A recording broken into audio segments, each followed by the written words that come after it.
Last week was we stepped back a little bit and did a refresher from last year, but probably maybe the emphasis and was a bit different.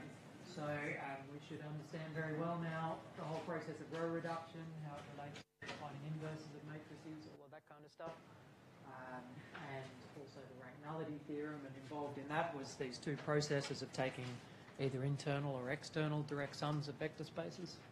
Important construction. And rationality theorem had a whole heap of consequences. For example, a linear transformation between two vector spaces of the same finite dimension is injective if and only if it's surjective. Alright, so this week, my writing's a bit messy on that thing there. In lectures this week, we're talking about change of basis first and transition matrices. So that's actually a bit of a connection with the matrix representation stuff from week 3. And in that second part there, we'll also talk about conjugacy or similarity of matrices, which is going to be a theme that we continue actually for the... we'll have to do something different this week, but then we'll pick it up again in the following weeks, and that's all about the Jordan normal form, and so it's a fairly large chunk of the course, understanding matrices up to conjugation. And I'll explain what that is in a second. And then, but we have to step back a little bit and build a bit more theory. So then we'll go back again to something that you're already familiar with, the determinant of a matrix, but I'm fairly sure you haven't seen that developed properly, and it's a bit fiddly to try to actually properly understand determinants, what they are, why they are the way they are, and that there's basically a unique way to make a function that does these wonderful things determinant does. And it is the thing that's given by this exotic expanding along the first row business, which seems strange at first perhaps. But anyway, so hopefully that's a nice part of the course, actually going through determinants rigorously. Right, that's the plan. Any questions before we start? All right, so it's a fairly big week, I think, this week. This first discussion, there's a bit pre-written here. Where the theme here is we're working in just the same finite dimensional space, V, and we've got two different bases, and we want to be able to kind of quickly convert from one basis to another. It's sort of clear enough. There should be a matrix that converts between, when you've written a vector V in terms of one set of, the coefficients you get in one basis, and then the coefficients you get when you write it in another basis. There should be some matrix which takes the first set of coefficients to the second set of coefficients. And this is actually just a special case of matrix representations, but it's important to understand. We'll use it quite a lot, actually, what we talk about here. So the point is, what's the relationship between the lambdas and the mu's? So in other words, how do we convert from one basis to another? And as I say already, it should be fairly clear that there's a matrix that does it. And we've already done the work, in fact. So let me write that. Just leave that for a second. All right. Sorry that we can't freeze things. So what are we doing here? Well, for 1 less than or equal to j less than n, what we want to do is write the B basis in terms of the A basis. And this should look a bit familiar now.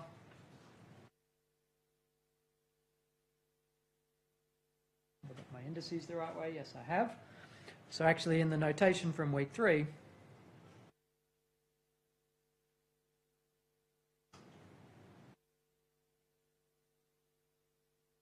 this matrix Cij, which would be an n by n matrix, is actually just the matrix representation of the identity linear transformation with respect to the bases A, B. So here, ID,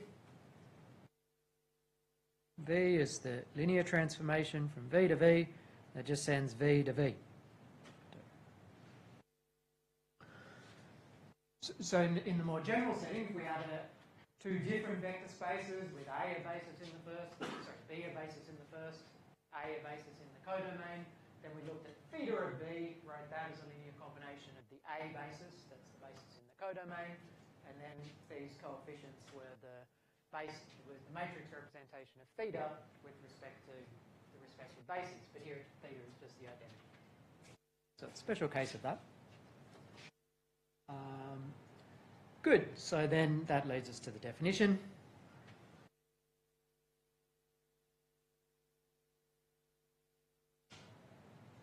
Well, maybe oops, just to continue with from last week. What do we call it? We call it coordinate vector, I think. A V with respect to the basis A is just this matrix that we worked out times the coordinate vector of V in the basis B. So remember what that actually makes. The coordinate vector of V with respect to B, that's just the lambdas from the previous screen. Maybe I can scroll up a tiny bit. Well, up here, the lambdas. And the coordinate vector of V with respect to the A basis is the mu's. Okay. So what I'm saying in this last line is you get those mu's, the vector of the mu coefficients, by just multiplying the vector of the lambda coefficients by that matrix. Okay. That's just a special case of week 3's material. But important to sort of isolate it, say it a bit separately. So that's the definition of what's called either transition matrix or change of basis matrix. It's the same thing. So here we're in the setting of a single vector space, finite dimensional, two different bases of that same vector space. Then the transition matrix going from basis B to basis A is this guy here. Okay. And just to say that it goes from basis B to basis A, it means once I know V in the basis B, then I know V in the basis A by this matrix multiplication. That's why it's going from B to A, so to speak. Remember, we knew how to... Hang on. Just move this over a tiny bit.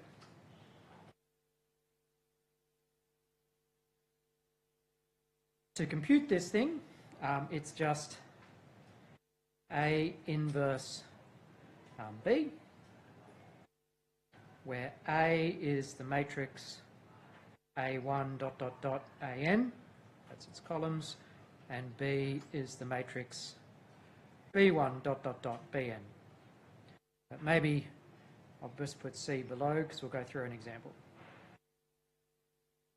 to see why it's that inverse. But that's a special case again of how we found what we did more generally with matrix representations. We had theta of B there, so we had to apply theta to each of the vectors in B, and then A inverse times that matrix. All right, anyway, let's do an example.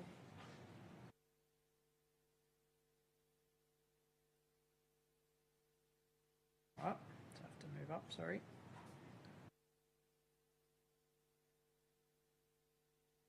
So here's an example. Let's write it all out let's not straight away use the formula using the inverses. Let's explain where that comes from a little bit. So we're working over the field with 3 elements. We've got 2 different bases. I'm telling you they're bases, but it's straightforward enough to check. We want to compute this transition matrix. So what we need to do is we need to express each of these basis vectors in terms of the other basis vectors, and that then tells us these coefficients here tell us the first column, these ones the second column, these ones the third column of our matrix. But the way we would do that, rather than, so yeah, and remember, each one of these is really, each of these 3 equations is itself 3 equations in 3 unknowns, because we've got the 3 entries of B1 and the 3 entries of, these are all vectors, it's actually 3 equations, so you're really solving 3 systems of 3 equations in 3 unknowns, so you don't want to do it one by one. So the way you do it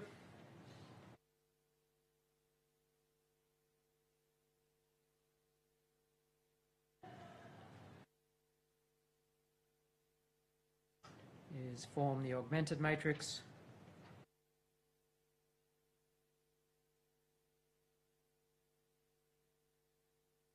A, B, which is just A1. Don't need dot dot dots when there's only 3 things. A1, A2, A3, B1, B2, B3, and row reduce away.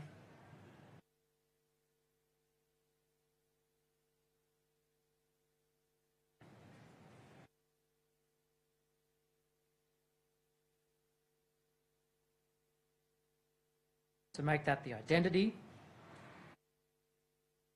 and whatever you get here is your matrix.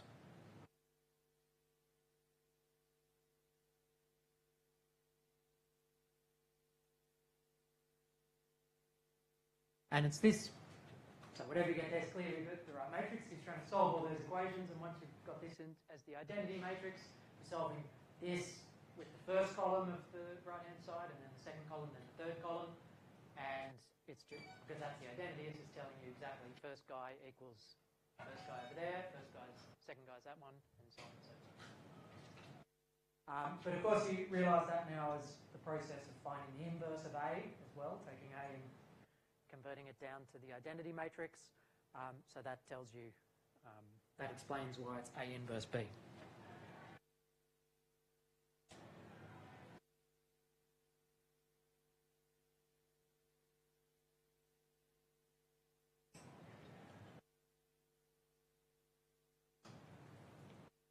But just as a comment, okay, maybe you prefer to find the inverse and then do that matrix multiplication. Perfectly fine, but it's just as quick to do this row reduction here, which is the same work you'd have to do to get the inverse anyway. But you're sort of keeping track of 3 columns over here. So it's complete preference if you want. It's completely up to you if you'd prefer to, yeah. All right. Good. Up here. I realise I should have been a bit more precise up here.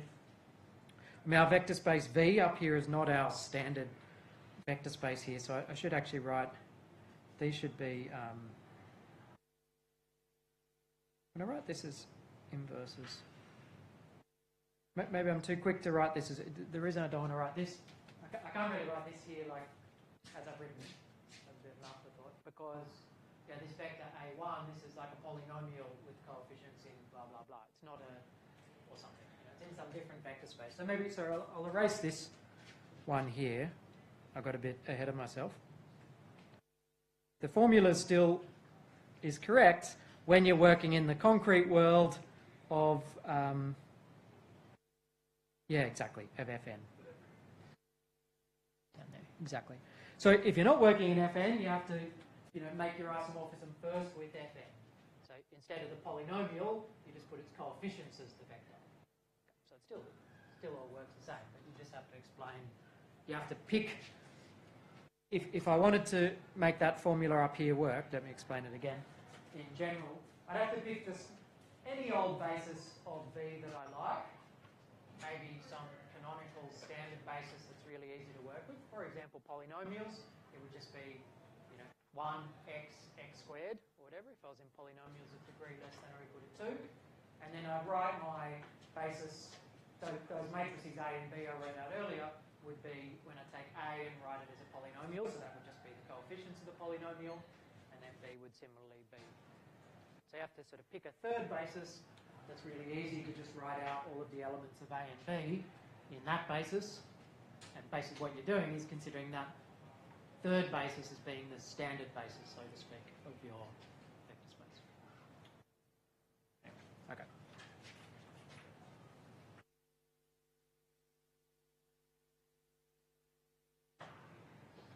Okay, good. Anyway, there's the comment down there. We should do the working here. Let's quickly do it. Well, I won't do the row reduction. I did it earlier.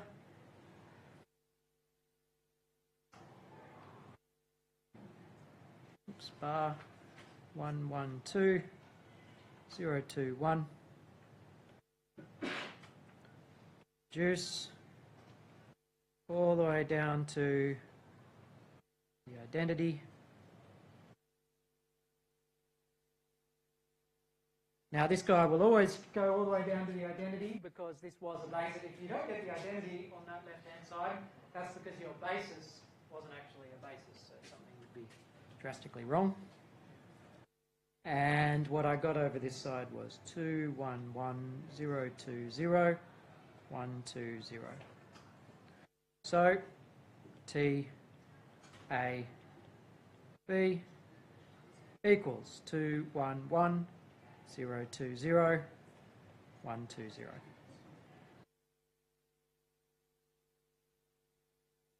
Okay, any questions about that?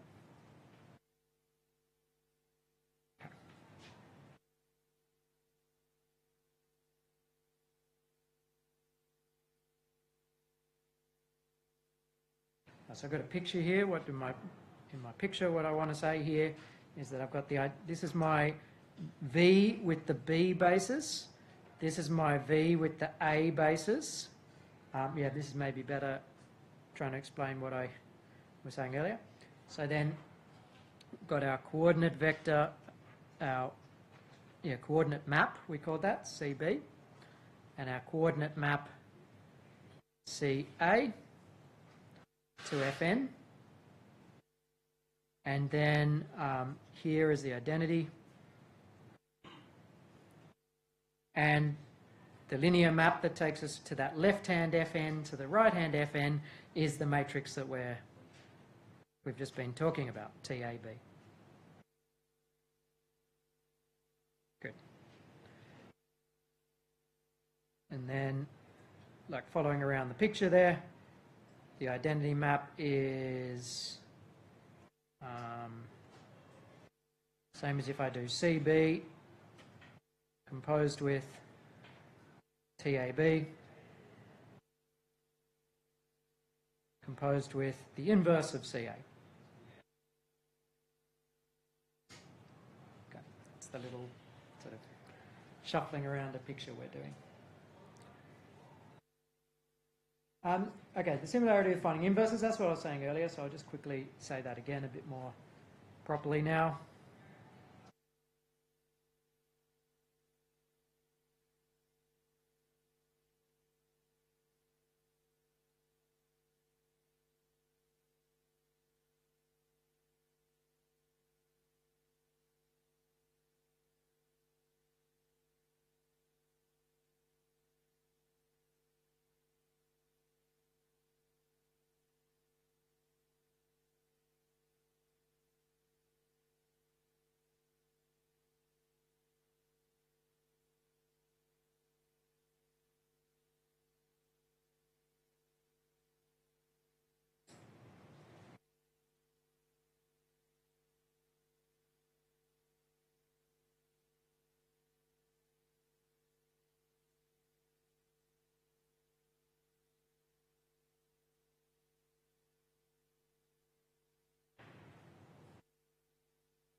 So I have to write this as, I think we use the notation A1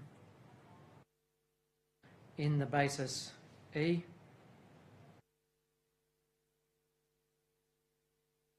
A N in the basis E.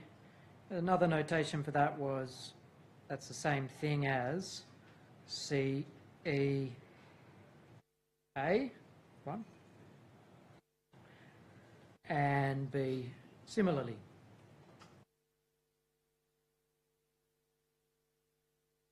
Oops, just E, not E1. E.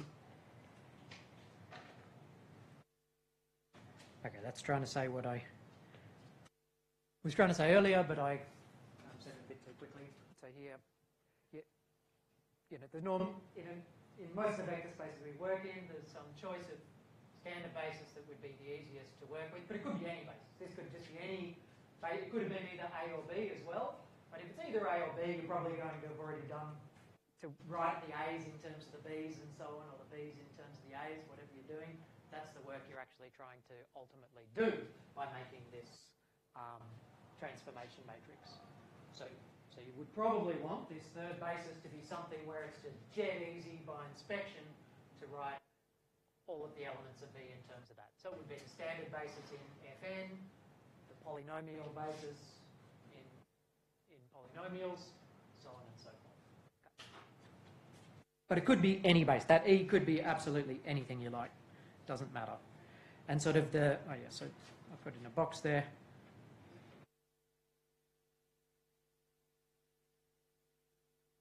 Anyway, carrying on with it a bit much.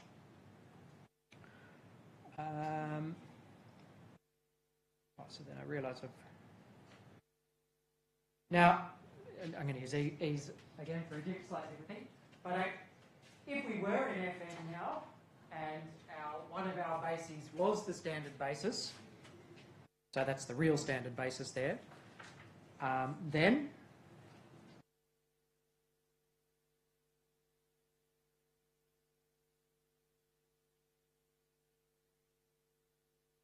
the matrix E is just the identity.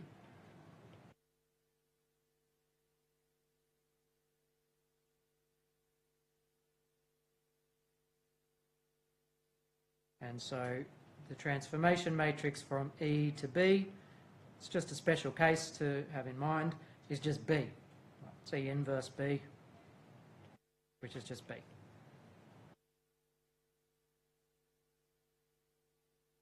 Which, remember, just means those columns. Also note,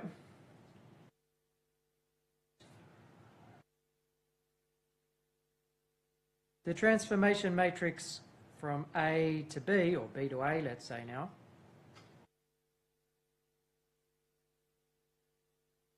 is just the inverse of the transformation matrix from A to B. That's maybe clearest from that formula in the red box up the top.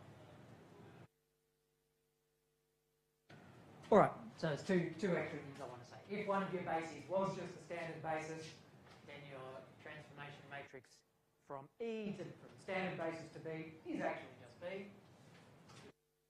Say, good observation to make. And secondly, if you transforming back the other way, it's just the inverse.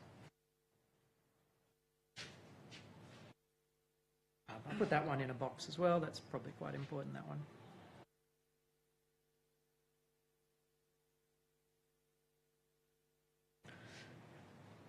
All right, sorry, maybe that got a bit confusing. Any questions about transformation matrices? Okay, so this one, as we move forward, so we need a little bit of fluency with using these matrices to move between different bases, because we'll be playing around with different bases of spaces, especially when we start talking about the Jordan form stuff. Good.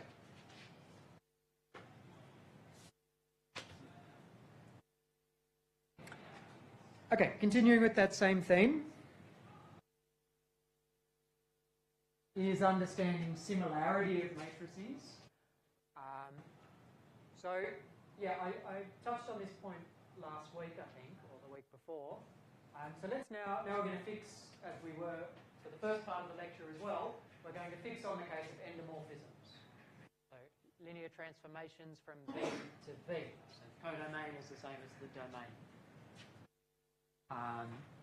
And we're going to keep V finite dimensional. And I made a comment earlier, and I'll explain it again below. When we're working with endomorphisms, we often, it's much more convenient normally to work with the same basis in both the domain and the codomain. Generally, with matrix representations, our codomain was unrelated to our domain. I mean, they were two just vector spaces, let's say. And we had two different bases for those two things, and we wrote out our matrix representation. But the problem is, whenever we want to try to do composition, which we can do when we've got an endomorphism, we can suppose such things because their codomain matches up with their domain. Whenever we want to do composition and we want to use matrix representations to compute that composition, we need the basis to be the same in both the domain and the codomain to make the matrix multiplication do the same thing as composition. I'll explain that a little bit more below. So to see why this restriction is useful,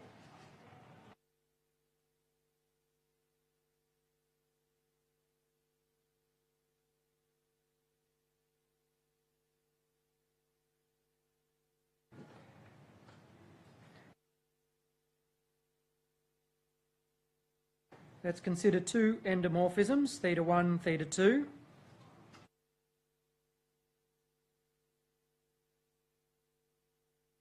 And suppose we know the matrix of theta 1 with respect to some bases and the matrix of theta 2 also with respect to those bases. And if we'd like to be able to compute the composition,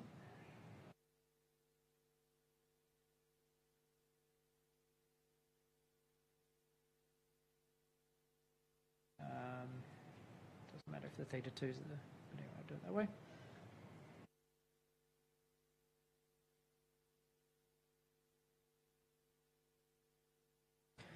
However, from our from week 3,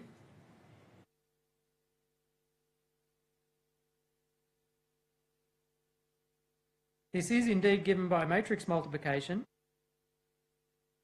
That has to be the basis A. This can be any old basis C here, but then we have to use the same basis C here and then B. And the point is, if we want to always be working with the same two bases in the domain, well, one in the domain, one in the codomain, we're going to need our C to equal B, and then our C to also equal A for those to both be the things we were dealing with earlier.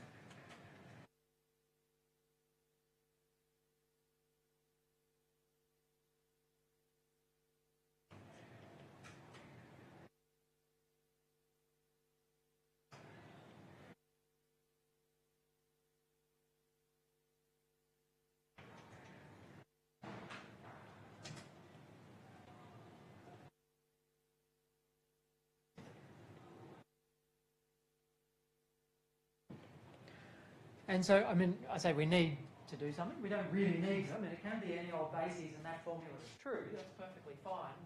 But the point is to make the calculations run smoothly in the sense of we have this matrix for theta 1, this matrix for theta 2, with respect to the same bases for both 1. We want to be able to work out the composition. And the philosophy there is composition of linear operators. Well, it's not the most complicated thing in the world. It's not the fastest thing to calculate. Unless you do, well, until you turn it into a matrix calculation, and then it's very speedy how to do the computation. So we do want to understand composition in terms of matrix multiplication. All right, so that's the point. We want to take same basis in the domain and the codomain. And as it comes back, we're going to, I'll talk about it in a minute. So it leads to this next definition. Well, we'll discuss why this definition relates to what we just said. Oh, it's time. It's still ages. Okay, so two matrices, n by n, so we're looking just at square matrices now, and that's because we're looking at the situation for endomorphisms where domain and codomain are the same vector space, so in particular, same dimension. So square matrices A and B are called similar, and that's also called conjugate. They're synonyms, I guess, in this context. If there's an invertible matrix such that this is called conjugating the matrix B. We conjugate B by C, and we get A. Okay.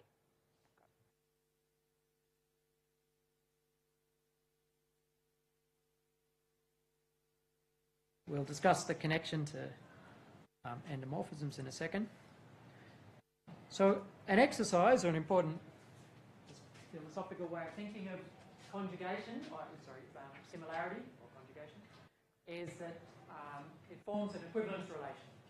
So if you write A's with a twiddle B to mean that A and B are similar matrices, then it's an equivalence relation, and as soon as you have equivalence relations, you have equivalence classes, and you want to break up your whole set into equivalence classes, and for each equivalence class you want to take your favourite representative, and then you want an algorithm to know which equivalence class. I mean, it's a way of breaking up some complicated set into smaller pieces. Okay. That's the philosophy of an equivalence relation. And hopefully you remember what an equivalence relation is. What is it? What are the three properties? Good. Symmetric, meaning A is equivalent to A. A equivalent to B implies B is equivalent to A. Symmetric.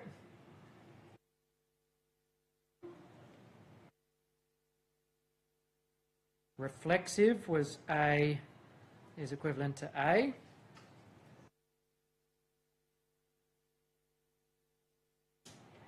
And transitive, A equivalent to B and B equivalent to C implies A is equivalent to C.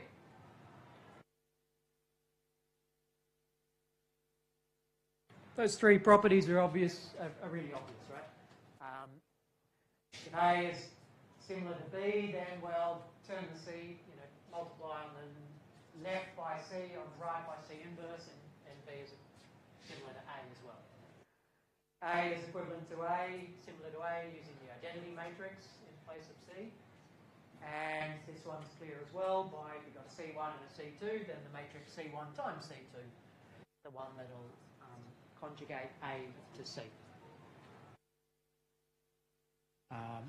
Good.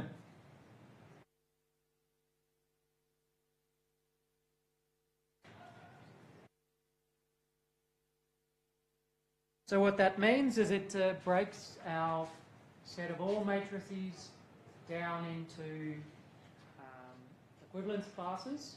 So the equivalence class of a matrix A is by definition just all the things which are equivalent to A, similar to A. So using the word equivalent, similar or conjugate are all going to be the same for now.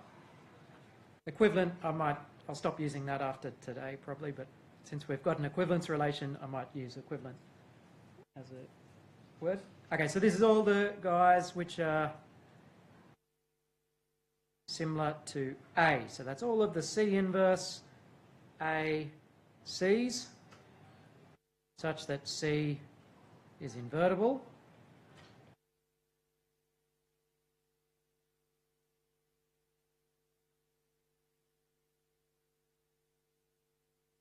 And in other words, that's all of the B's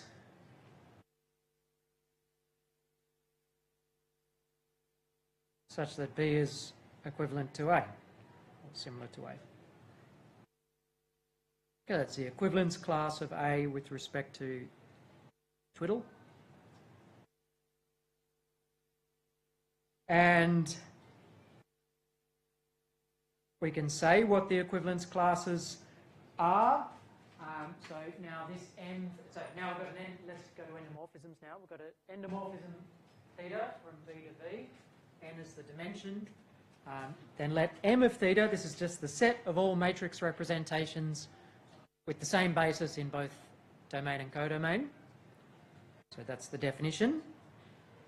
So I'm defining M theta here.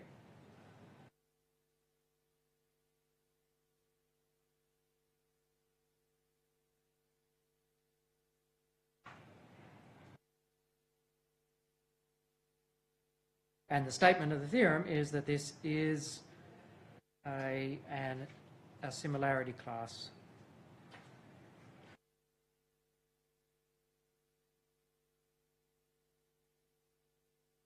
In map N F.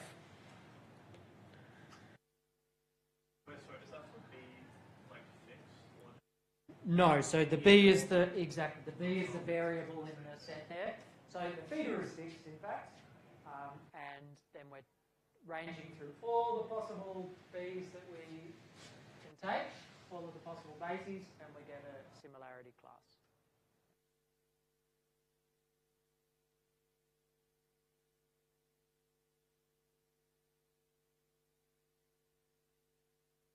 Not all bases give a different, I mean, it's important to note, I guess, not all bases give a different matrix representation. Because if I take a basis and then multiply all its entries by 7 or something, that'll be giving me the same matrix. So you don't, it's not like each specific basis is giving a completely different matrix, but that set of matrices we get as we let the basis vary is a similarity class. Well, the proof, let's sketch the proof of that. Well, it's the change of basis stuff we just talked about. So let's say we've got two elements. We have to show two things, really. We have to show that if we've got two matrices in this set, then they are similar. And secondly, if we've got something in this set and some other matrix which is similar to it, then that other matrix is also of this form. But they're the two things we have to show. Does that make sense? Okay, so let's do the first one. So if A and B are both bases, or if A is another basis, because already, let's say A and B are bases.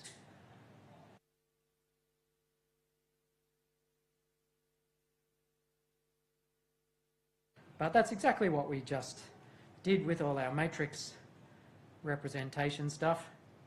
Theta, AA, let's say, that equals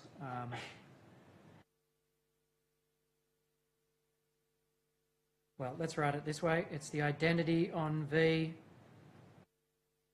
composed with theta composed with identity on V. Seems a bit weird to write it like that, but the reason I'll do that is I'll now use that we can expand out composition as matrix multiplication. When I do so, I have to put the basis A there, but I get to pick whatever my next, whatever I'm going to put here. So I'm going to pick B. But whatever I pick there has to match up with what I put here. But then I get to pick the next one, and I should pick A. And then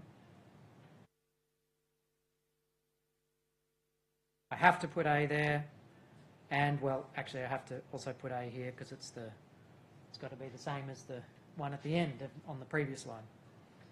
And those two guys are our inverses. That's T B A inverse. So it's actually TAB, but that's TBA inverse. This is theta of, that was silly. I want to take BB. Sorry. And BA, yeah. I just picked the wrong things there, sorry. And this guy is BB. And this guy is TBA. So that says that the left-hand side is similar to the right-hand side.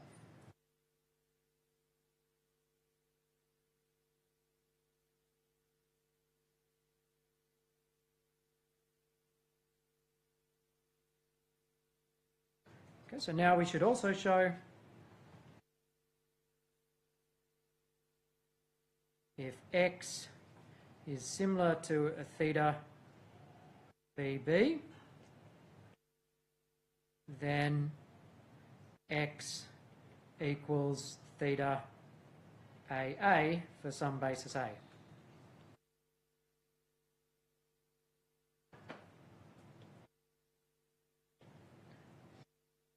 Well, to do that, just write X equals C inverse theta BB C. That's just saying that they're equivalent, and let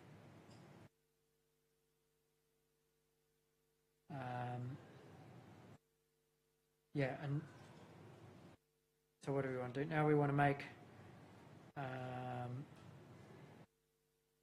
choose a basis. So our basis is going to be, I want C. Let me just do some working.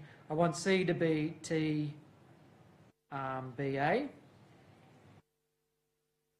So what I want there is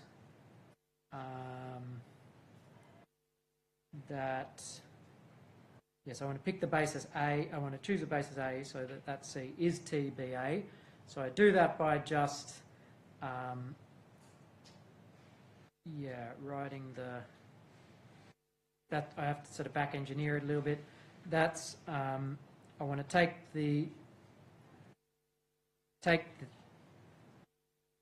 my B. I want to form this sum over J, or maybe I. I think it's I. My I's and J's mean something in my head. C, I, J, B, I. So I want to define A, J to equal that thing.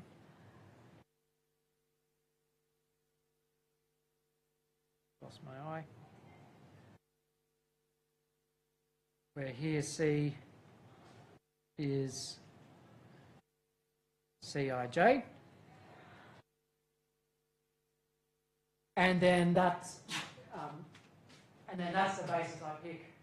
Then by definition of the TBA, I think I've got the indices around the right way.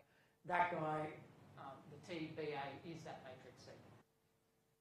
Maybe you should check that. But,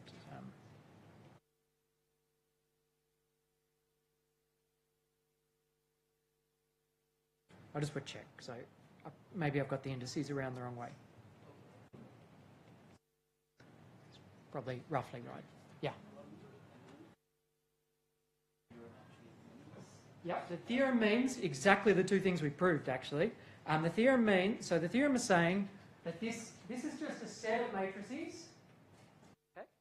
And it's saying that this is an equivalence class under the equivalence relation twiddle. So what that means is that everything in this set is equivalent to every other thing in this set. So they're all equivalent to one another, and it's a complete equivalence class. So if there's something else, another matrix which is equivalent to something in this set, then that something else is already in this set as well. So that's precisely what it means. To say something's an equivalence class, it means that if you take a single thing in here, pick your favourite basis, let's call it E in our minds for like a standard basis, let's say. Pick your favourite basis E, take theta of EE, that's some fixed matrix that you've got in front of you. Now take all of the matrices which are similar to that, and then that is this set that we're writing down here. That's another way of saying it. So that's what I tried to prove in two things, that if you have two things in here, then they are indeed similar to one another.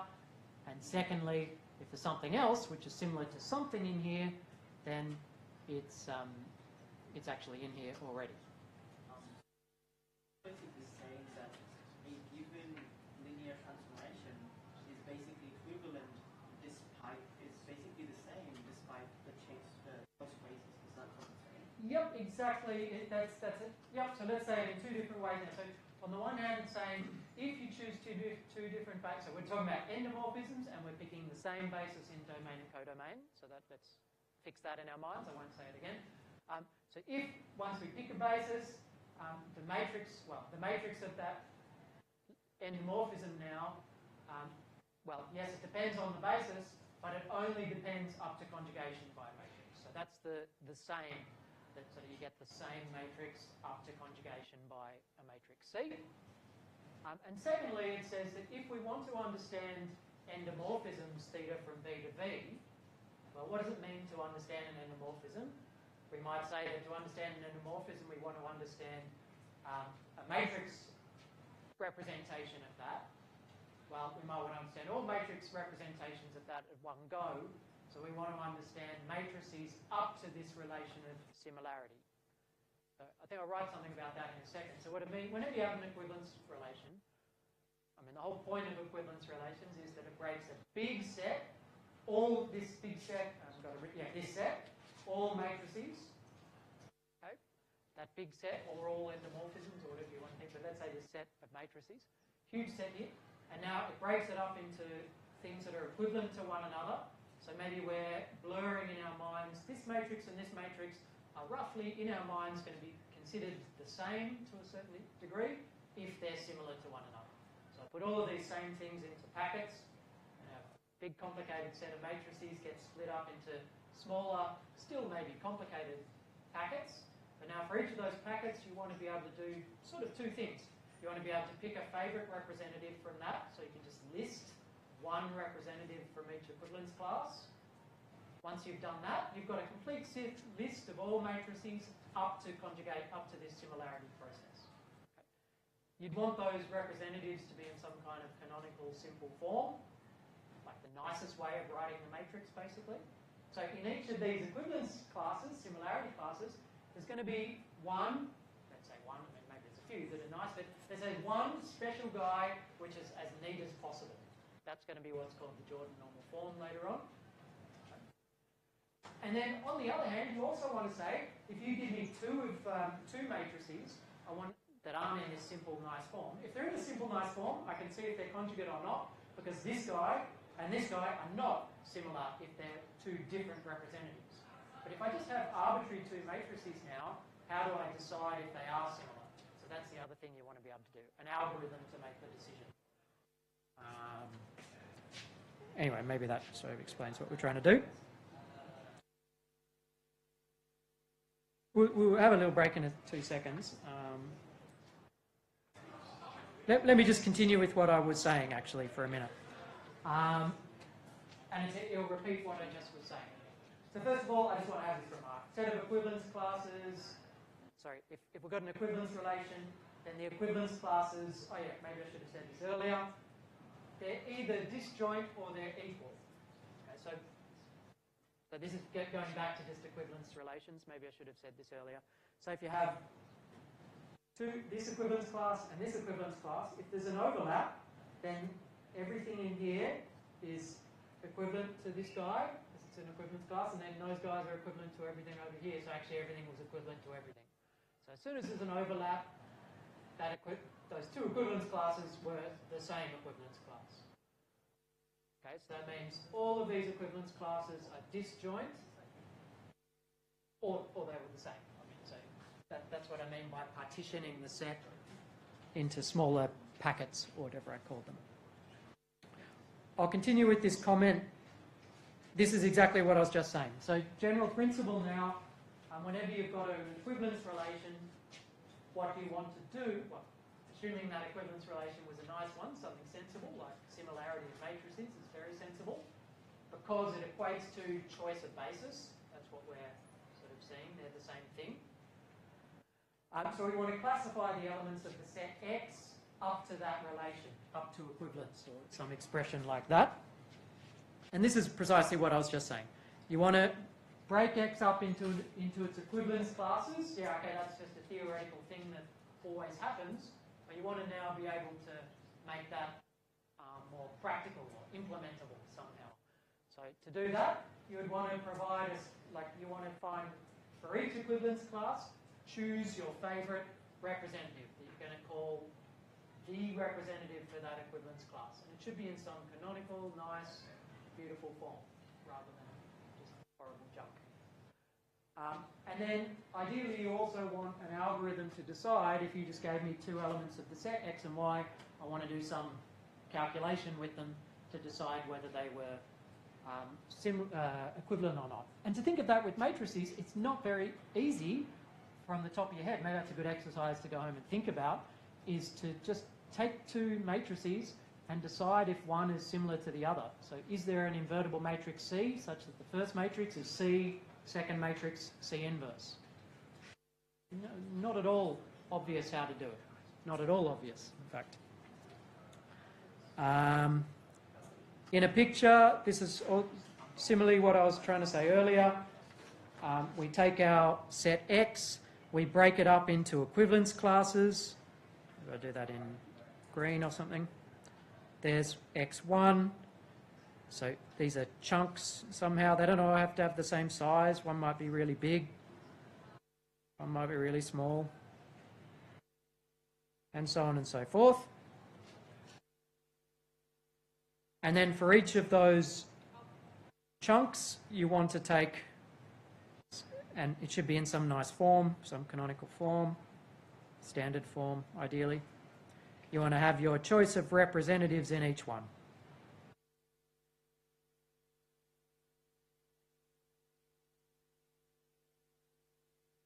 And so on and so forth. And those representatives should be sort of neat enough that you can actually work with it. And I've just got a few more words to say, and then we're finished with that topic, but we're going to come back to it. So getting back to our setting, the problem we're perhaps trying to do is classify linear operators up to the choice of basis. Now we could express our goal for the following 2 weeks, maybe 3 weeks or something.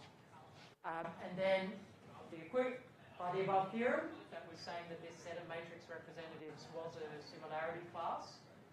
That says that it's exactly the same problem as classifying matrices, n by n matrices, up to the similarity process. Okay, so linear operators up to choice of basis is exactly the same as matrices up to similarity.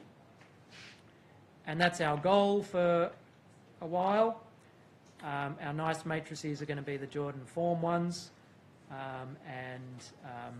However, we're going to have to talk about some other stuff first. So we'll have a little intermezzo for talking about some other things for the rest of this week, and maybe a little bit of next week, and then we'll get on to this problem from the previous slide. Any quick questions? We'll take our break now. Sorry, I went a bit over time on the first half. Okay, anyway, we'll come back and start talking about determinants. Take a decent break.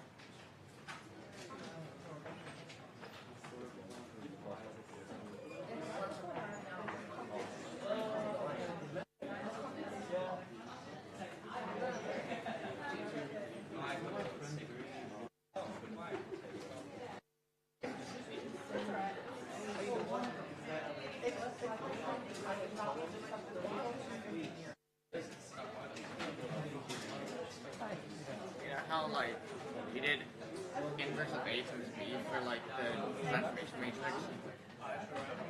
How come it's inverse of A when you're converting it from B to A? That really came from it came from this. It came from this. Oh no, back to here really. Yeah, so if I was trying to row reduce A down to the identity, a way of doing that is, so maybe I'll here, do A inverse times A B equals, now A inverse, and the way matrix multiplication works, it's just this guy times that guy, this guy times that guy. So that's identity A inverse for me. How does that tell you like the transformation? I'm sorry? How does that tell you the transformation? Yeah, so, and that's because of this discussion here, that when we're really trying to solve these equations, okay, and think of it, just take one of those equations, take just that first one. So that first one actually there's 3 equations there, because it's the first entry, second, each of these are vectors, 3 of length 3, okay? So, and the way I would solve that equation is I would say, well, I would do exactly this. I'm trying to find the C's are the variables, okay?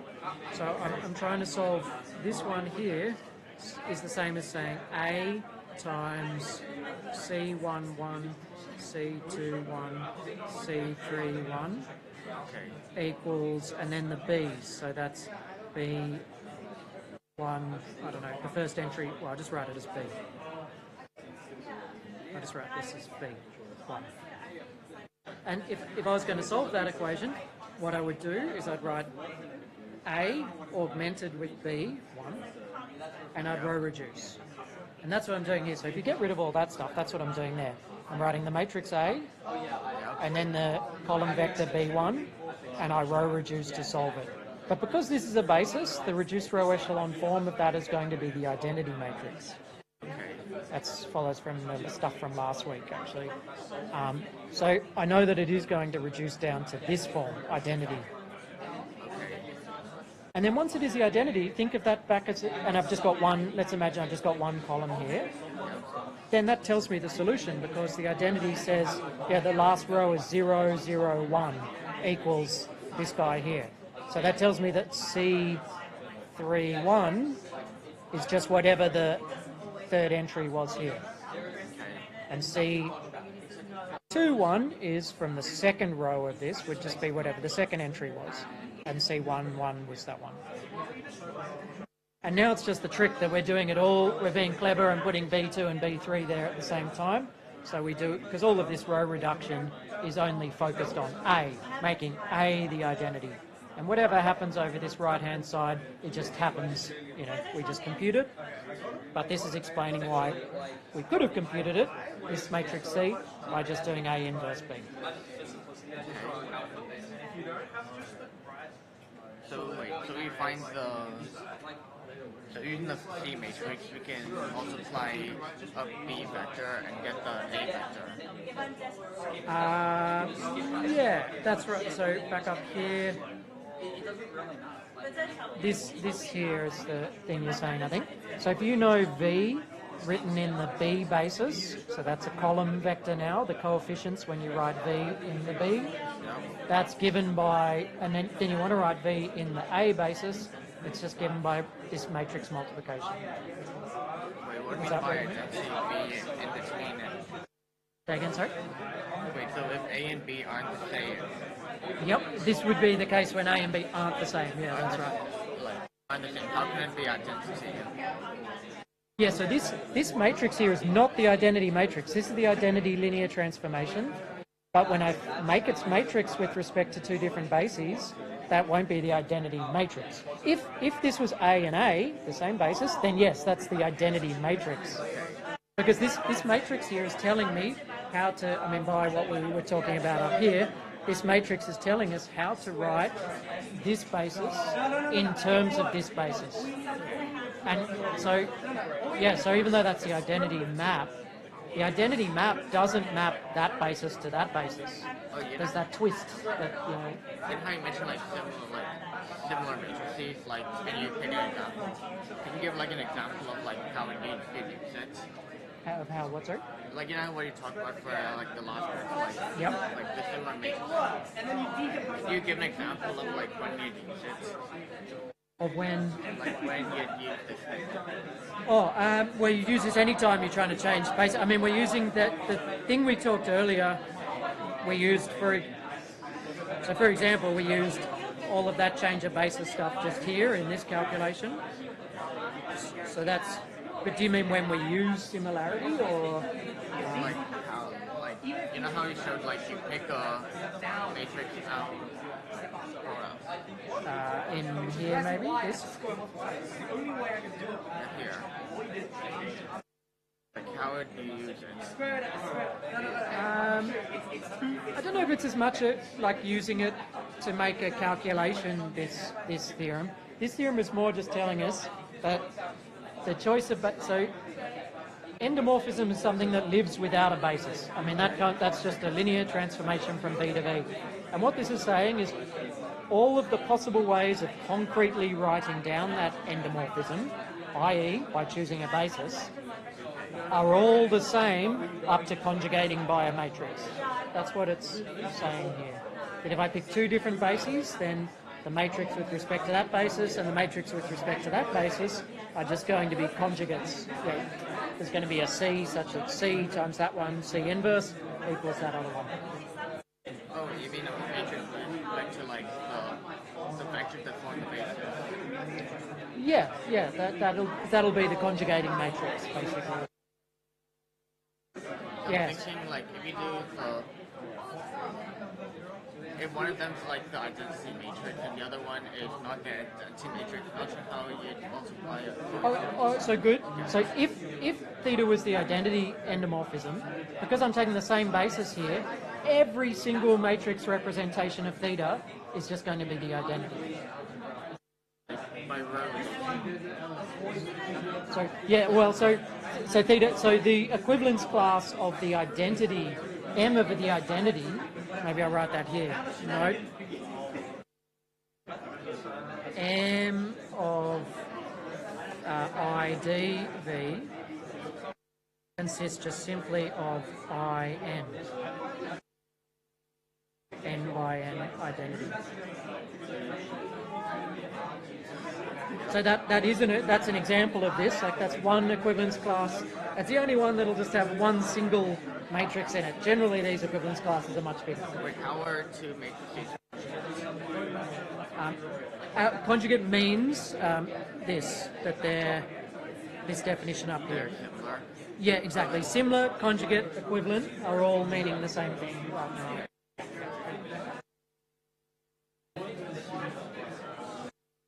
I would say I like the idea. I don't know.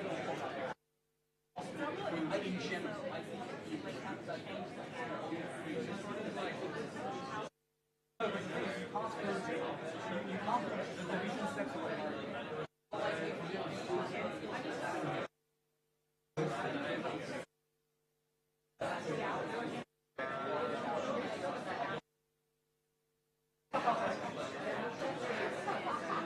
yeah, but is that going to be any shorter than what I've written? Let's be honest.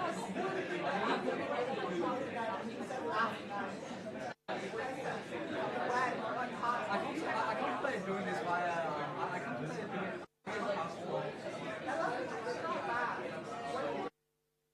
As soon as it was rational,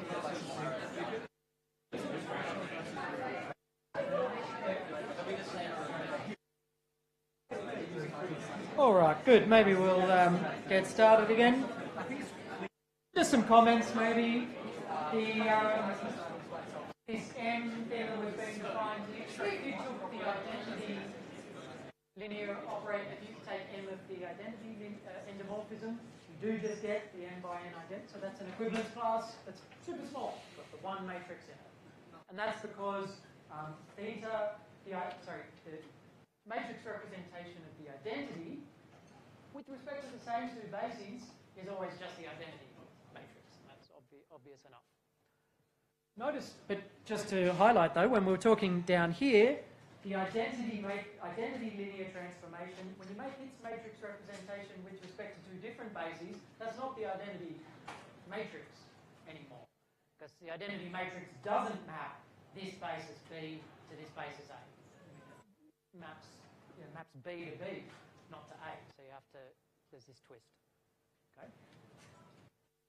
Other comments, you could just, if you want examples, you could try to compute this M theta in, for example, here's a nice case. Just sort of see what you get. Okay, good. All good. So we're going to put that on hold a little bit, but remember that we're going to come back to it fairly soon. We're going to want to classify the thing in green in the middle of the screen there, classify matrices up to similarity, which is going to be the same as classifying endomorphisms up to the choice of basis.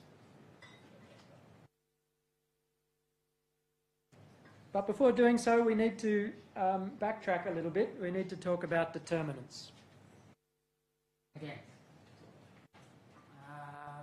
And you already know determinants, but for just today, let's pretend we don't know anything for a little bit, and we'll try to develop the theory sort of from scratch. And in particular, I mean, the problem, so I've got some words here, so I should stick with my words.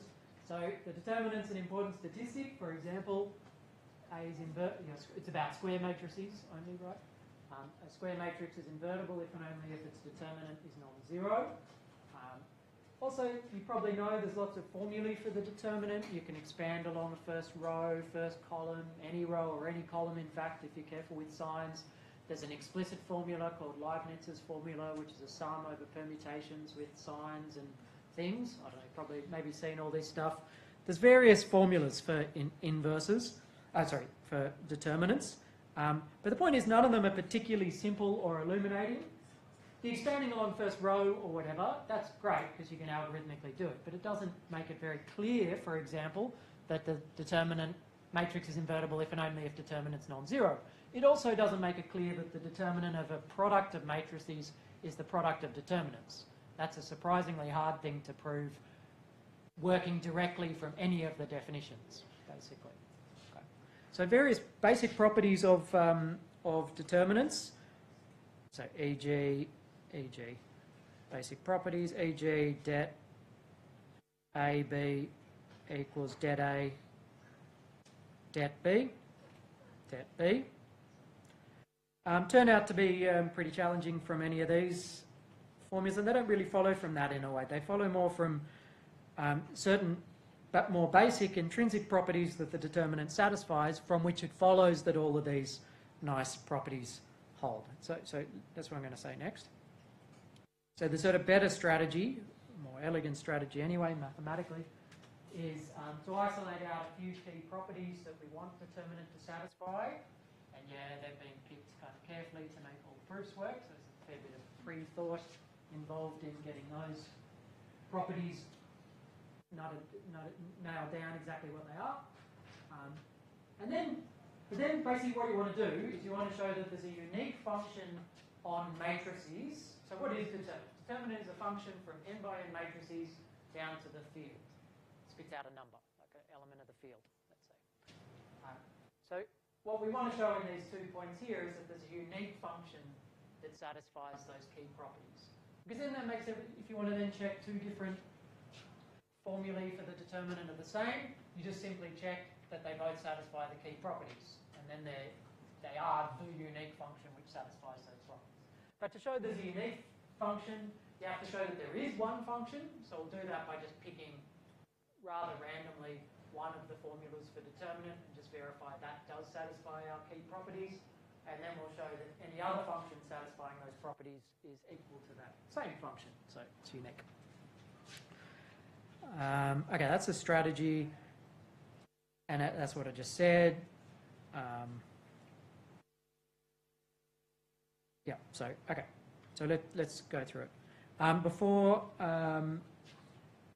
saying what those key properties are, we're going to come to it in a minute, but a tiny bit of setup. This setup here is just, let's get one formula for the determinant, which looks a bit random at first or whatever.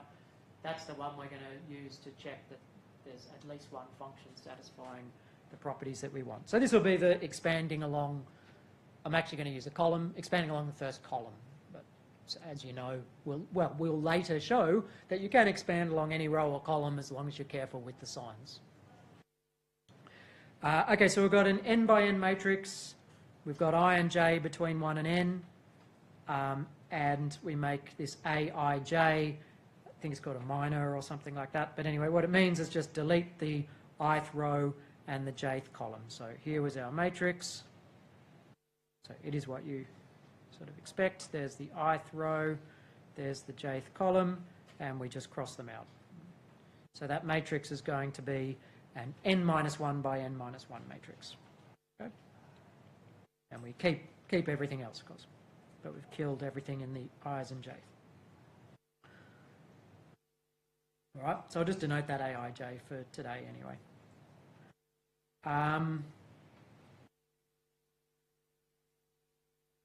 So here's our, okay, so sorry to slide, but that, I think you know that definition makes sense. Here's this expanding along first column I'm going to do. So let's define a function once and for all called det. Det is by definition going to be the sum, well, it's given inductively, so it's the sum I equals 1 to n minus 1 to the I plus 1 ai1 det ai1. So this is inductive because this is the determinant of an n by n thing, and I've expressed it as determinants of n minus 1 by n minus 1. So I have to tell you what a 1 by 1 matrix is meant to be. So the determinant of the 1 by 1 matrix A, if you really want to make it a matrix, I could put it like that, is just A. For our 1 by 1 matrix A. Let's just check, that is expanding along a column. Let's just go through it in a bit of detail.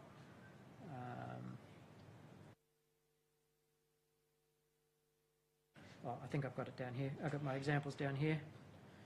Sorry, it's a bit, we've got to remember those indices. So it's the sum over AI 1. So yeah, the 1 is the column. So with this one, it would be minus, so what, when I is 1, it's minus 1 to the 2, which is 1. And I get my A.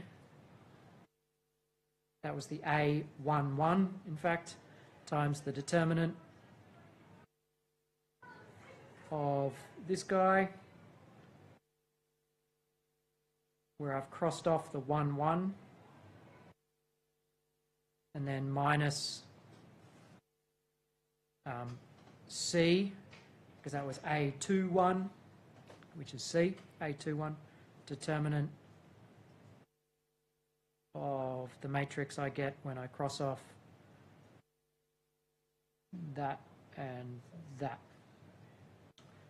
So that's AB, AD, minus CB, but I'll write it as BC, which is what you know as the determinant of a 2 by 2 matrix, of course.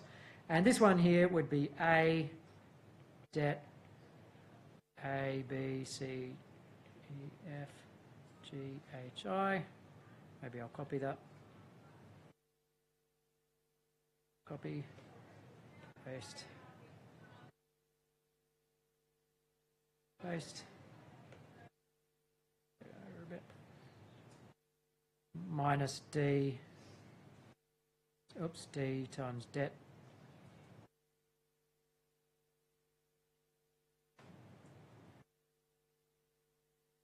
Plus G times det of that guy, and these are crossing off anyway. I think you get the point.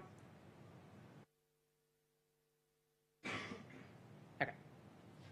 Which equals now 2 by 2 matrices, and you have to keep churning away.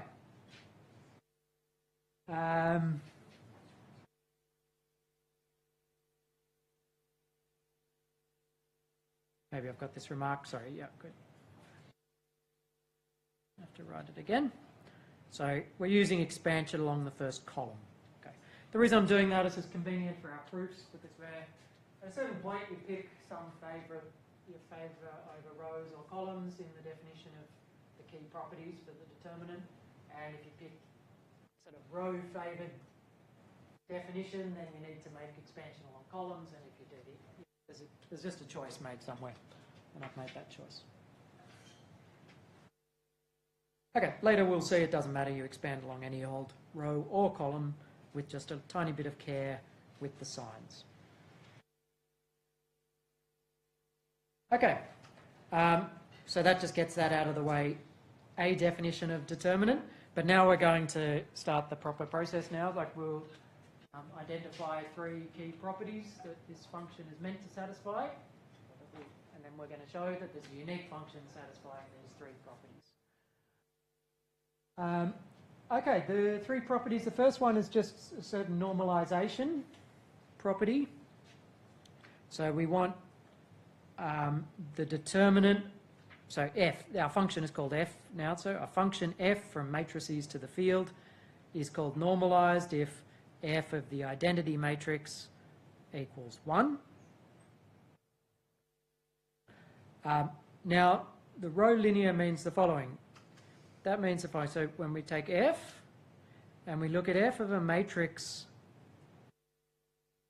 which I'm going to now write, the rows I'm not going to put a transpose sign, that's a row vector now. So this is the one place where it'll be contrary to our usual convention of writing vectors as columns. This is now a row, okay? And row linear means that if there's a row somewhere in the matrix, which is a linear combination of 2 vectors,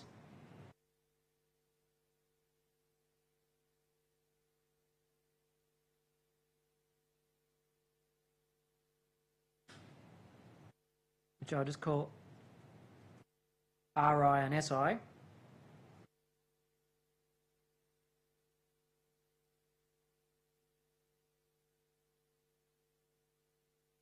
then this equals lambda f of the matrix R1 dot dot dot Ri dot dot dot Rn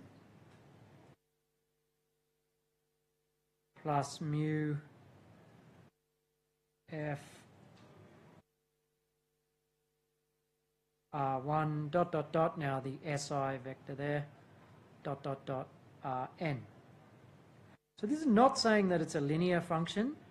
Linear would mean, if I've got matrix A, lambda times matrix A plus mu times matrix B, then f of that is lambda times f of A plus mu times f. That determinant is not linear. The determinant of 7 times the matrix is not 7 times the determinant. It's actually 7 to the power to n, to the power of n, where n was the size of the matrix. The determinant function is not linear, okay? But it is, as we'll show later, row linear. Is the first and last are independent of like lambda? Isn't there lambda in the first and last r's? Yeah, there just isn't. So the linear combination is just in one row of the matrix. And that's what I'm saying. Now, if all of these rows were linear combinations, so let's say this row was row 1, lambda row 1 plus mu row mu s1, and similarly all the way down, then this would not be a true statement about what the determinant satisfies. Determinant does this linearity row by row, it's not a linear function. Yeah, so it's important. Only one row is being screwed around with here. It's this row is a linear combination of two things, and then the determinant, the function, well, this so-called row linear property has this property. That's the definition. And the row adjacent property is that whenever A has adjacent rows that are equal,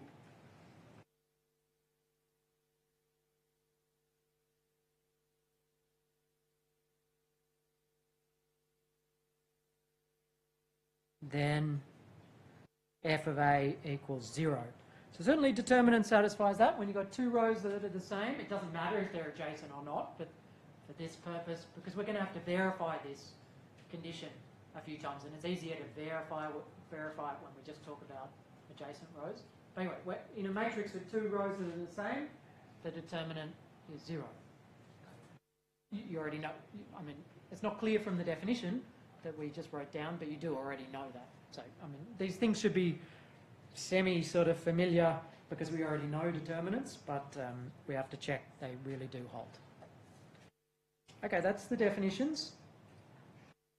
Normalized, row linear, and row adjacent properties. So for example, if our function f was row linear, then this thing here would be, say it's just one row that's been linear combinationed somehow, then this would be 3 times f of the matrix 1, 7, 3 minus 7, sorry.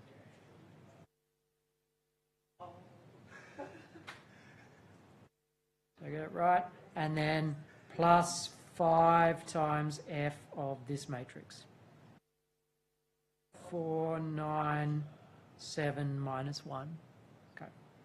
That's his row property. Okay. So it's a bit weird to work with, but that's what it is. And the adjacent row property, then this would of course just be 0 because you've got two adjacent rows that are equal. So, what we're ultimately going to show is that there's a unique function satisfying those three properties. We'll first show that the determinant, the way we defined it earlier, does satisfy those. I'll make that as an exercise. I have got the solution below, but it's kind of straightforward, but maybe in the interest of time to not do it. Let's just very quickly just look through it. But this is, I want you to read this in your own time perhaps. I'll try to work it out yourself maybe. So it has to be induction because the formula for determinant was inductive. So you want to assume something for n minus 1 by n minus 1 matrices and then prove it for n by n using the formula. So we want to know that this determinant function does satisfy all of that stuff. Some of it's really straightforward. To know that straight away from the inductive formula, the determinant of the identity is 1 times the determinant of the n minus 1 identity, and that just keeps going all the way down to the determinant of 1, which by definition was 1. So that part's fine. So that's the normalised part done.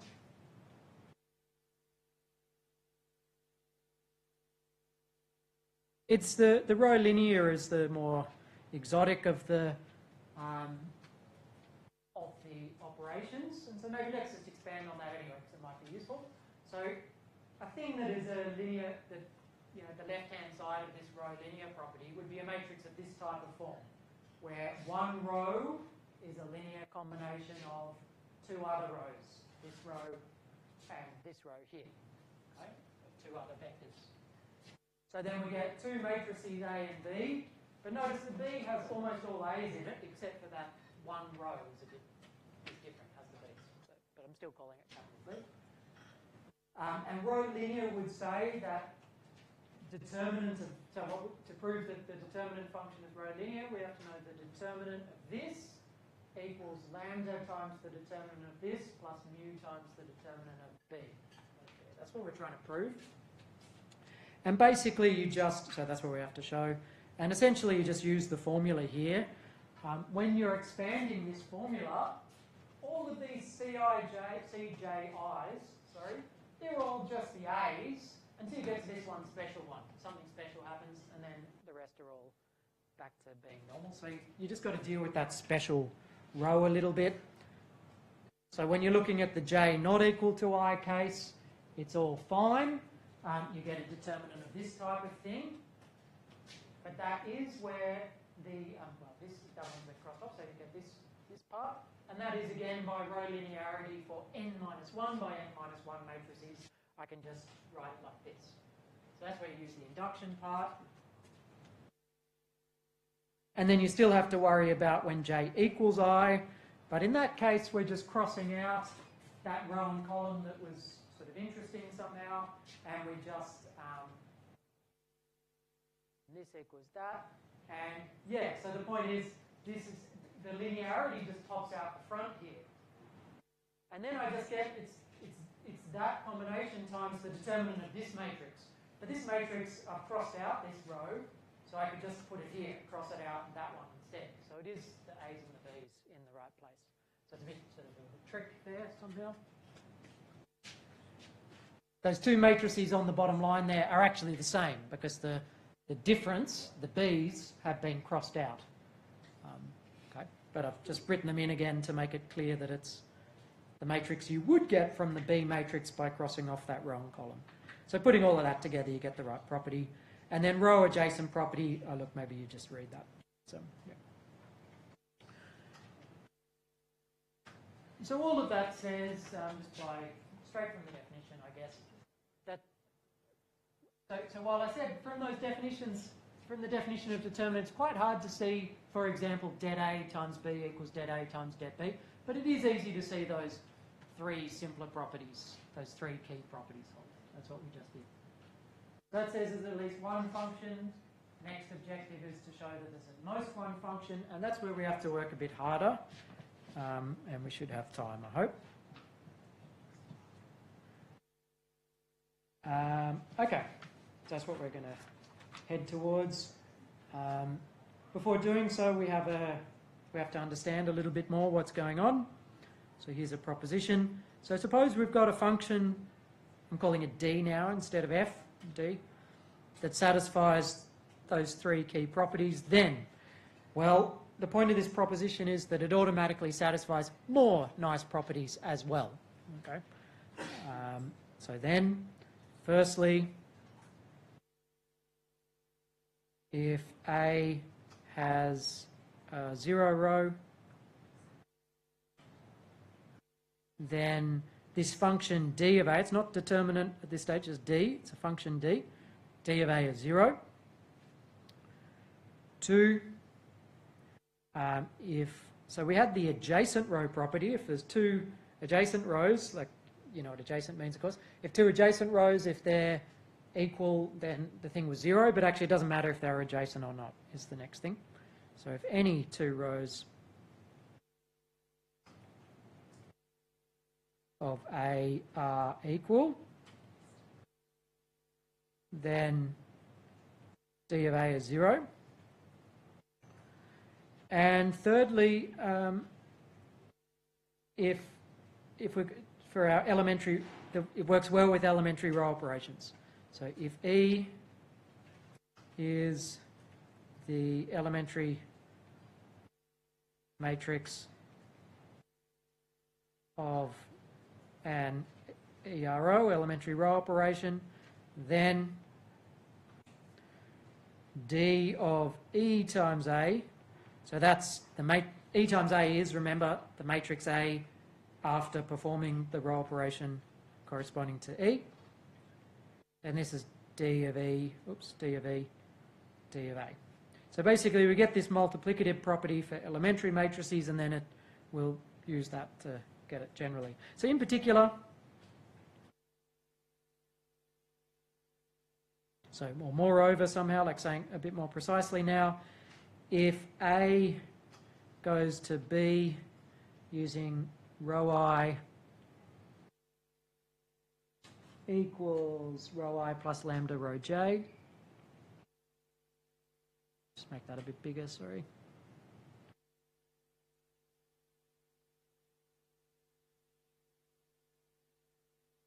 Then D of B, it'll turn out, so we'll calculate in the proof, this is D of A, no change. If A goes to B using swapping rows, swapping two rows, then these are the things you know the determinant satisfies, but that's not what we're trying to prove here. We're trying to prove that something satisfying those three key properties has to satisfy these things. And the last elementary row operation, if row I goes to lambda row I to B, then the determinant, D of B is lambda D of A. Okay, so we just got sort of those three properties, and with this extra calculation on what happens. All right, so we have to prove all of this stuff. The first one, which was that a 0 row means 0, D of 0 is 0, that's just row linearity.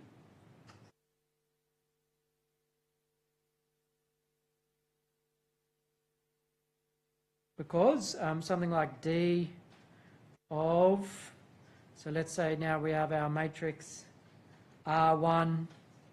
and then it has a 0 row somewhere. By row linearity, that's, well, first of all, I'll write it maybe like this. 0 times 0. And that's 0 D, so that's row linear.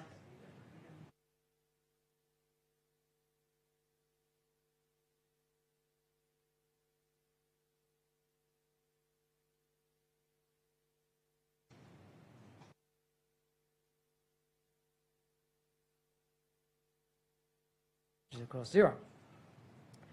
Okay, so that one's easy. To prove 2, we'll actually prove some other things first, like a little bit of 3 as well.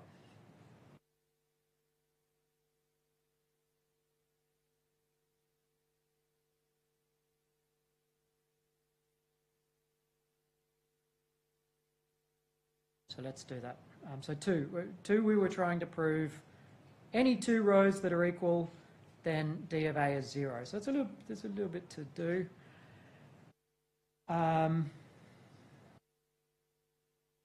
So first, let's suppose that we do just a special row operation.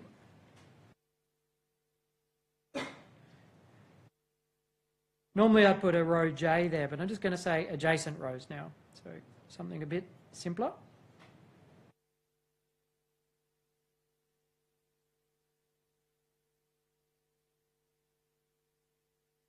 then d of b equals, yeah, so now we have to start using our row linear property intelligently. But it's not that easy to see what to do.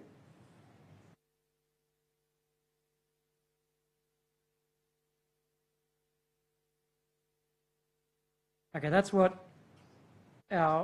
B is. But now we can use row linear here indeed. To break that up as D of R1 dot dot dot Ri dot dot dot Rn plus lambda D of R1. And now the point is we're going to get two adjacent rows.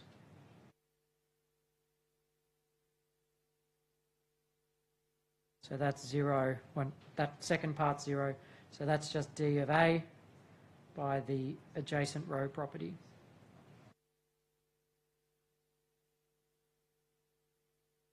So I'll call that observation star. And similarly, if A goes to B, A goes to B by a row operation,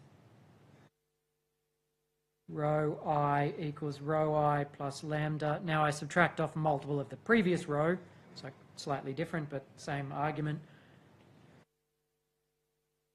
We again get D of B equals D of A. Same argument. Call that one double star. So now, suppose A goes to B. We're swapping two rows, but two adjacent rows. So you have to sort of work it out. Then, again, I want to work out that the determinant of B is minus the determinant of A. That's my plan. But this one's a bit fiddly.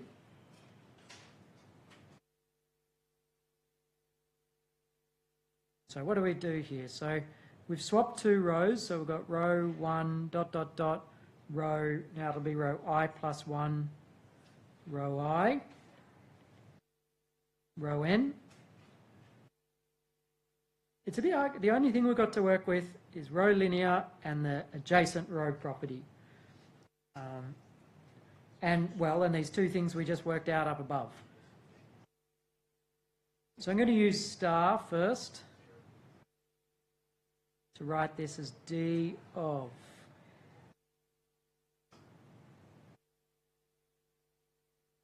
row 1 dot dot dot row I plus 1 plus row I.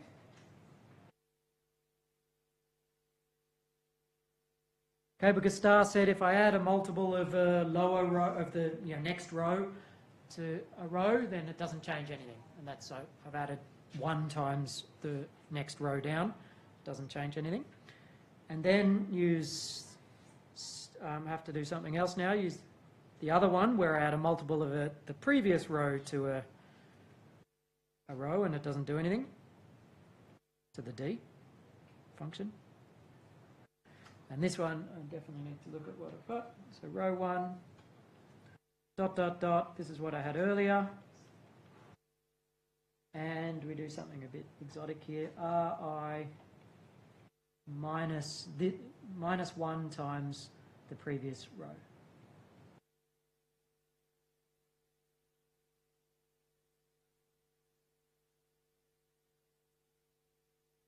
That's by a little star, double star up above.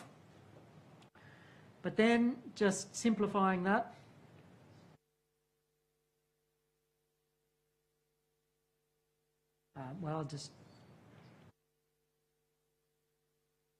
the point of taking that multiple is I get minus I plus 1 now.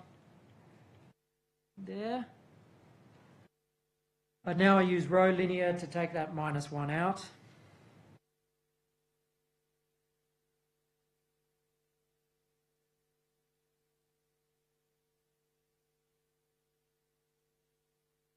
Oops.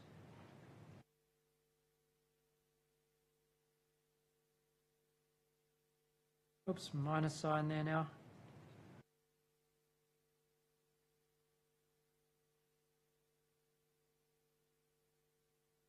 And now row linear finally.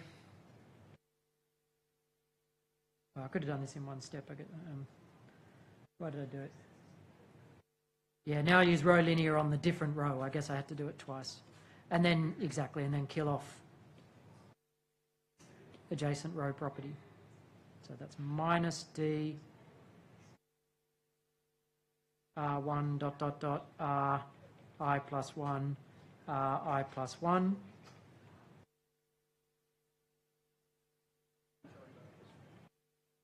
That one is going to die now, yeah. So I'll just write him out first.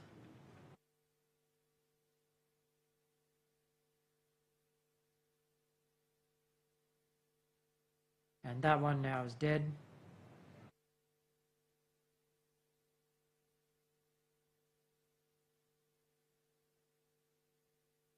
And the other guy there is I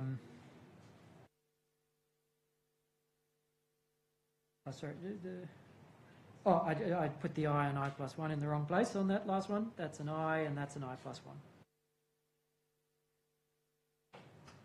So that's A, D of A. So what we managed to show is that if you swap two adjacent rows, then you do the minus sign that you wanted to do. But now you can just start doing, if you swap two other rows, you can always get to that by doing sequences of adjacent rows. So if you swap two arbitrary rows, you just swap those, first those two, then those two, then those two, then those two, and then bring the other one back or whatever. So by a sequence of those, you'll just get plus or minus 1 each, or you'll get a minus 1 each time. So first of all, if A has, okay, let me explain it this way. If A has two rows equal, what we were trying to prove in 2 was any two rows equal, D has to be 0. Two, not adjacent, two rows.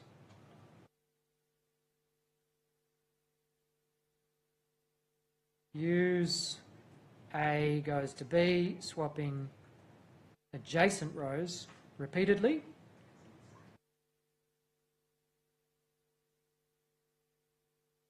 To put the rows next to each other.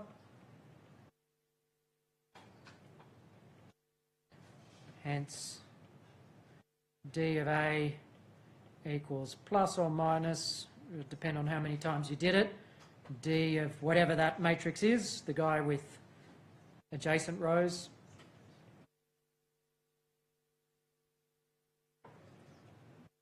And that's 0.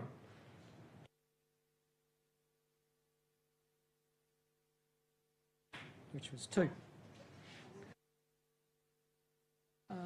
Yeah, and then 3 we're basically done, because now that we know that we so the reason we couldn't do this straight away to use 3 is we used at one crucial point we used adjacent row property here to kill off this, but now you do exactly the same argument where the I and the I plus 1 don't have to be next to each other, so I and J, and you'll get to something two equal rows but somewhere else, and then you know they're 0. So exactly repeating this argument proves 3 now. Once you know 2, I mean you have to know 2 to begin with, and then you can prove 3. It's a little bit the logic. So 3, the way that one works,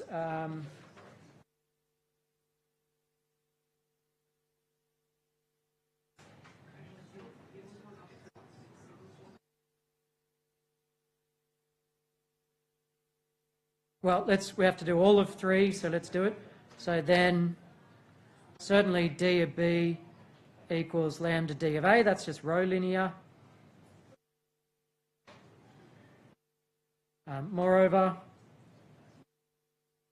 now we know 2. We can repeat the argument from 2.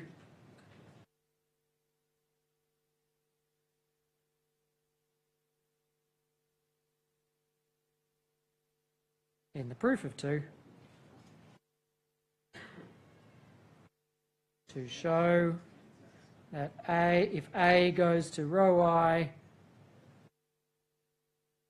plus lambda rho j, then d of B equals d of A, and if A goes to B by swapping 2 rows, then d of B equals minus d of A. Okay, so that you need to know that you already have 2 and then repeat exactly the argument again, but with the I and I plus 1 not having to be next to each other. And then to actually finish the proof completely, we have to check this part here. To check that, well, we've already checked, we've computed the determinant of B, that's this, and it's a D, and we also know the D. We know it in terms of this, but we have to check that the D of each of those elementary matrices are what they're meant to be. In this case, D of the elementary matrix is 1, this case is minus 1, in this case it's lambda. Okay. So we do have to check that. So to complete the proof,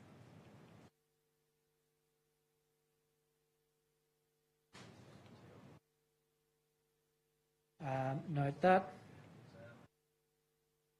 But we've already sort of done it because we do it on the identity matrix. So remember this curly E ij, that's the elementary matrix that swaps rows I and j. This is D of curly Eij times the identity, and that we proved earlier.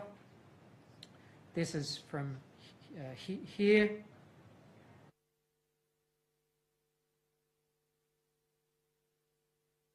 That this is minus D of the identity, and that's minus 1. Okay. And similarly, D of E, what were they called? This Eij lambda, that was the one that added multiple of lambda row 1. That's just 1. And D of the one that multiplied row I by lambda is lambda for the same set of reasons. Okay. Oh yeah, so I'm rushing like mad, but we've got another lecture. I was about to say, like, I'm well and truly behind. We've got tomorrow as well, of course. I got confused with the days. So let me just quickly write out these bits. So this one here, it's the same idea. So this is D of times the identity, and we proved, that's this one now.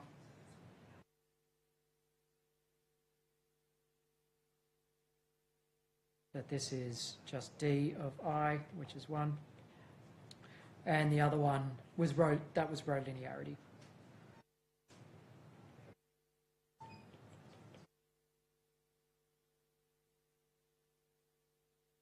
Plus, of course, we're always using normalization.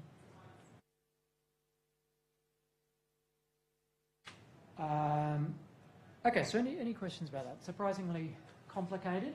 All we've done so far is just show that any function satisfying those 3 properties satisfies these further nice properties in relation to how it works with elementary matrices and 0 rows and any 2 rows that are equal. And we've shown that the standard definition of the determinant also satisfies our 3 key properties. What we have to come back and do tomorrow is show that there's a unique function satisfying these key properties. But just to give an overview of how that's going to go, it's basically, roughly speaking, you want to use this, you have to phrase it properly and just be a bit careful, but you want to use this property here. Well, let's imagine that A was invertible to begin with. If A was invertible, then there's a sequence of elementary matrices that turns it to the identity. And then what I'd be seeing is that D of A is D of this big product of elementary matrices, because I do it all step by step, times d of the identity. D of the identity is just 1. So that would say that d is determined by its values on the elementary matrices. But we just showed that the elementary matrices, we know what d has to do. So any function satisfying the 3 properties has to have specific prescribed values on elementary matrices. So that would show that as long as there is a function satisfying the 3 properties, then it is given by this, on invertible matrices, it's given by products of elementary matrices, and therefore is determined, because we know what it has to be. So that shows the uniqueness for an invertible matrix. But if A was not invertible, then we can row reduce it down to something with a row of zeros. And then we can use the same idea that the determinant is going to be 0, because we ultimately get something with zeros. So we're going to come back and do that a little bit more carefully next time. And then we'll also talk about determinant of an endomorphism, and we'll also discuss trace of an endomorphism. We're almost done with determinant. That argument I just said is basically the end of the proof, but I'll write it out more carefully. Any questions? Good. Okay, see you tomorrow.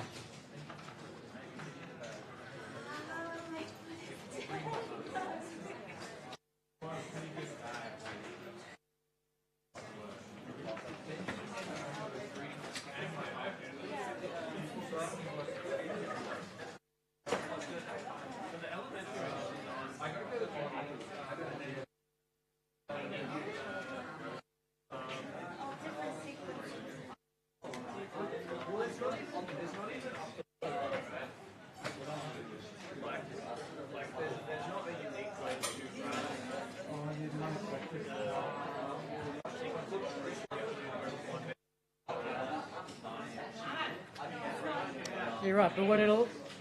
So, it's the assumption...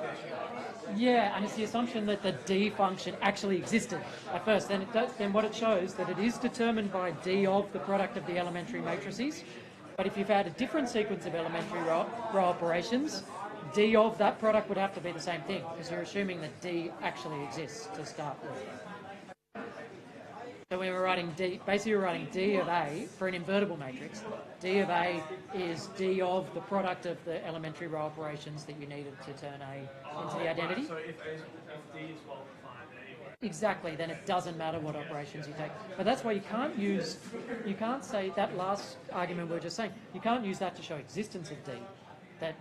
Because that would say, because then you would have to show that no matter what sequence of operations. Maybe D is just well defined. Yeah, so it's a bit complicated. So we really have to show in the argument there is at least one function that satisfies the properties, and then we know D exists. So if you expanded, like you went along the rows or whatever, did the other way, do you take all the same properties with respect to columns? Yeah, exactly. It's exactly the same. Yeah, it's exactly the same. But what we'll do a sort of clever trick to get between them tomorrow. We'll look at the transpose of the matrix and just show that transpose has the same determinant.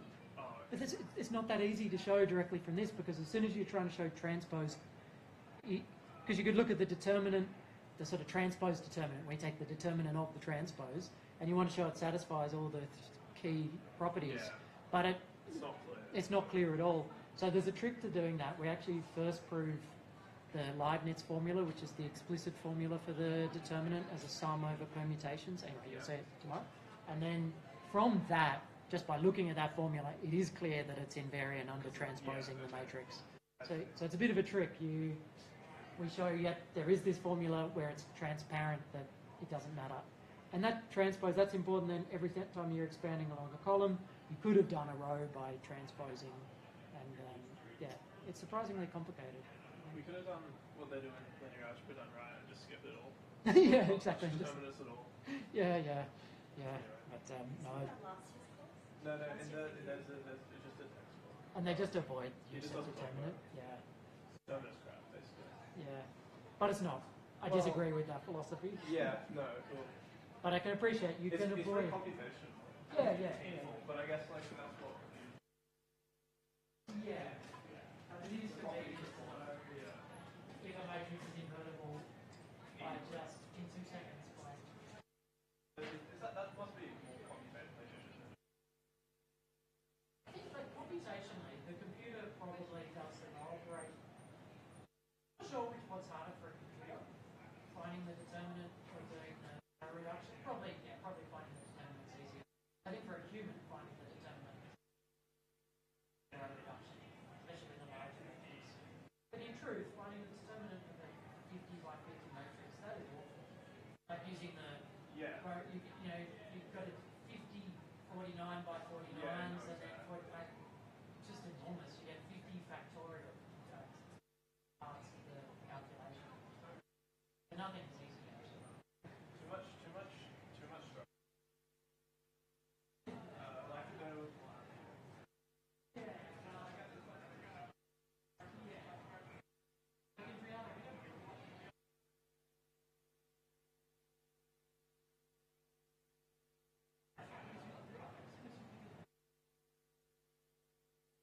I'll set it up for you because it's. Oh, do you want your laptop? I do have the lecture slides on the computer. Okay. Yeah. No. That's fine. I just got my phone, which I could. Yes. But if you have it, I think have one it. of the formatting may have been come out a little bit strange in Yeah. the email, but. Yeah, and I don't know. So if you're not someone who moves a lot when no, sorry, I can use this. Yeah, I'm moving. You move a lot, so I think then this is probably the way to go. Okay. I'm trying to do the voice, but you want me to record? It's for the recording. So we could also it records automatically with it. If we don't wear this is where it records. But I think I often sort of send here and then they can't hear it. So if you don't mind, they can also just have the slides. Do you want to set it up and then when you're ready to speak, just turn it on here.